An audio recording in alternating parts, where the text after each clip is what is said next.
Very specifically, God is speaking with you. ప్రత్యేకంగా దేవుడు నీతోనే మాట్లాడుతున్నాడు.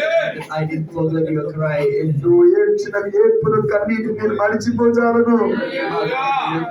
My last 2 days, God is kept on telling me, go and tell my people I am going to stand on behalf of them. గడిచిన 2 దినాలుగా దేవుడు నాతో చెప్తున్నాడు, నీ వెళ్ళి నా ప్రజలతో నా పిల్లలతో చెప్పు, నేను వారి పక్షంగా నేను నిలబడబోతున్నాను. God was showing, as I was praying for the church here and the members here, God was showing about some of your condition, and as you have been downtrodden like anything. ఇక్కడ ఉన్నటువంటి పరిచర్య కొరకు, ఈ సంఘము కొరకు నేను ప్రార్థన చేస్తుండగా ఇక్కడ ఉన్నటువంటి ప్రజల్లో కొంతమంది భయంకరంగా ఆమర్చబడినట్లుగా దేవుడు నాకు కొంతమందిని చూపిస్తున్నాడు. Several times, several people visited for remedy, but nobody could able to bring an remedy.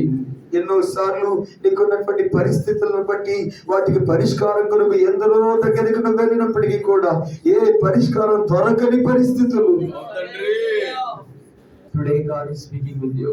ఈ దినాన దేవుడు నీతో మాట్లాడుతున్నాడు. I am going to stand on behalf of you. ఇదిగో నీ పక్షంగా నేను నిలబడుతా. I am going to stand and speak on behalf of you. నీ పక్షమై నిలబడి ఇక మీదట నీ పక్షమై నేను మాట్లాడబోతున్నాను. The Spirit of God is telling you, I am going to stand on behalf of you and speak and walk on behalf of you. పరిశుద్ధాత్మ దేవుడు నీతో మాట్లాడుతున్న మాట ఏంటో తెలుసా?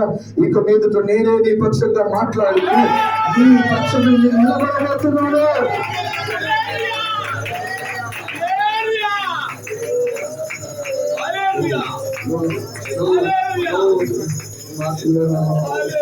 Only thing that we can just tell them, yes Lord, I don't have anybody, but I have you, Lord.